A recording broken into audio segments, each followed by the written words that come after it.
ये जो सब कुछ है ना, ये ताल्लुकात, ये फ़ैसले, ये इज़्ज़तें, ये रुसवाइयाँ, ये किसी हादसे से नहीं बनते। ये बनते हैं उन लफ्ज़ों से जो हम अपने मुँह से अदा करते हैं। अस्सलाम वालेकुम, मैं हूं Naaz Jilani. Welcome back my channel नाज़ा का जहां। आज मैं आप लोगों के साथ अपनी मॉर्निंग रूटीन शेयर करूंगी क्लीनिंग की।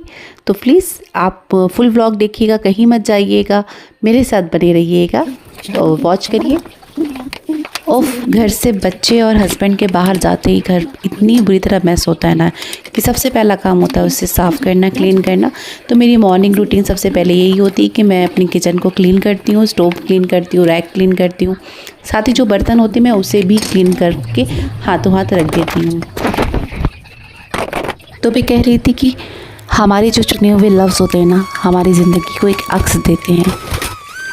हमारा एक लफ्ज़ किसी टूटे हुए इंसान को खड़ा कर सकता है और अक्सर करके वही लफ्ज़ किसी मज़बूत रिश्ते को खामोश भी कर सकता है। और ये मैं अक्सर कहती हूँ कि हमारे मुंह से निकले हुए चंद कड़वे अल्फाज हमारी ज़िंदगी के नुकसान के कितने सबब बनते हैं, और वो नुकसान किसी भी सूरत की शक्ल में हमारे सामने आता है। समटाइम्स हमारी नेमतें हमसे छिनती जाती हैं या फिर किसी और सूरत में मुसीबतें हमारे सामने आ जाती हैं। इसीलिए हमेशा कोशिश करती हूँ लफ्ज़ों का चुनाव बहुत सोच समझकर हमदर्दी के साथ करूँ।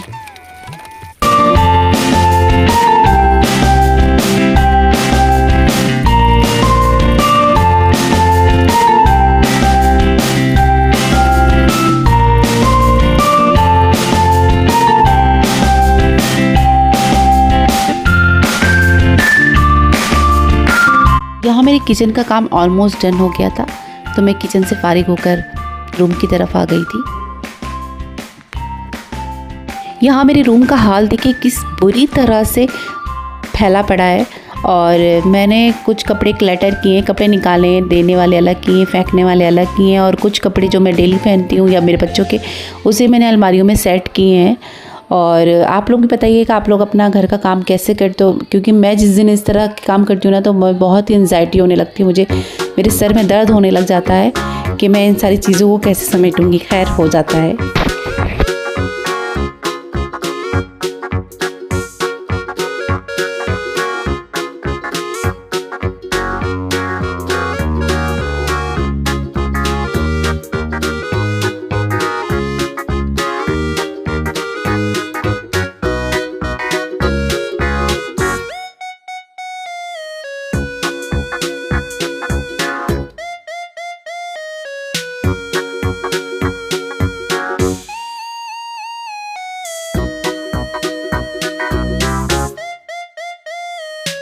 यहाँ देखिए, यहाँ कहते हैं ना इंडियन मॉम जुगाड़ू मॉम।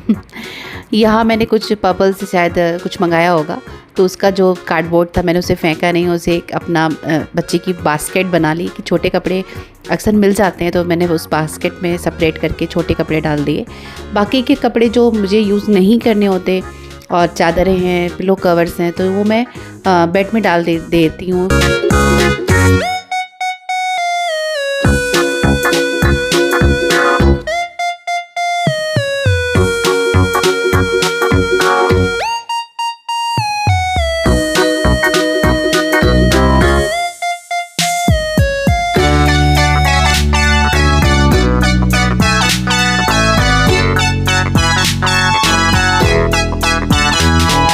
ये कपड़ों का जो पहाड़ आप देख रहे हैं ना, ये सारे कपड़े अब मेरे काम के नहीं हैं। कुछ जो मैं फेंक दूँगी और कुछ जो मैं किसी को दे दूँगी, तो उसे मैं अलग कर रही हूँ, सेपरेट करूँ ताकि मैं उसे डोनेट कर सकूँ।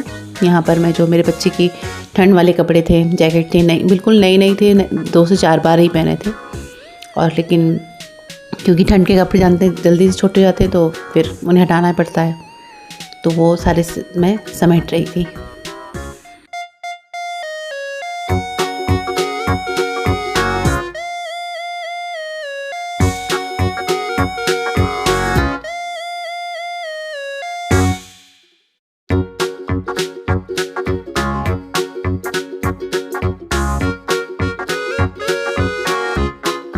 कपड़े सारे समेट गए थे। अब मेरी रूम की बारी है, तो मैं रूम को भी सही कर रही हूँ। बेड के सारे जो भी बिस्तर वगैरह हैं, चादरें हैं, उसे सब मैं तय करके अलग समेट के रख रही हूँ।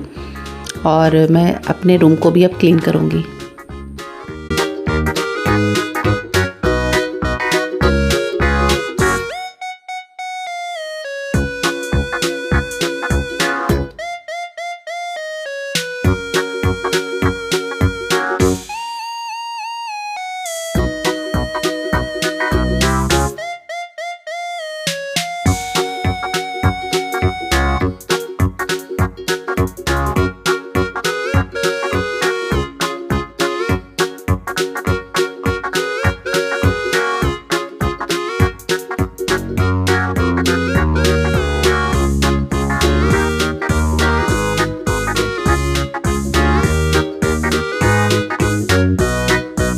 बेटी की अलमीरा है जिसमें मैंने उसके कपड़े अच्छे से अरेंज करके रख दिए हैं, लेकिन एक हफ्ते बाद ही उसमें भूचाल आ जाएगा और ये फिर से बिखर जाएंगे और वापस से मुझे सही करना पड़ेगा।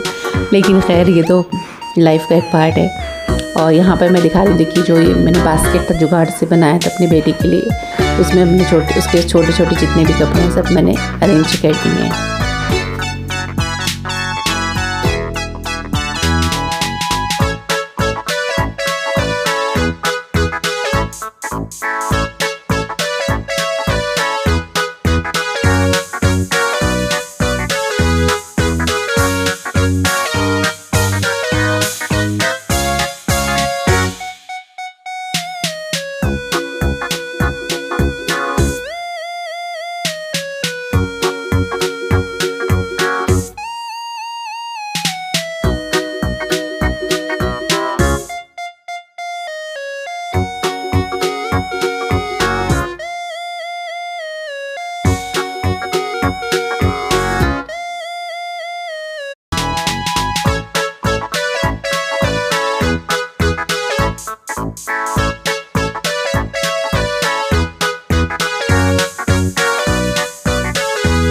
यहाँ मेरा रूम क्लीन हो गया है, सारी साफ़ सफाई हो गई है, अरेंज हो गया है। ये कपड़े हैं जो मैंने क्लटर करके अलग किए हैं, देने वाले कपड़े, और मेरा रूम एकदम अब क्लीन हो गया है। तो अगर आपको मेरा आज का व्लॉग अच्छा लगा हो तो please like, subscribe, share my channel. मिलते हैं नेक्स्ट व्लॉग में, तब तक के लिए अपना ख्याल रखिए, खुश रहिए, आबाद रहिए। अल्लाह हाफिज़।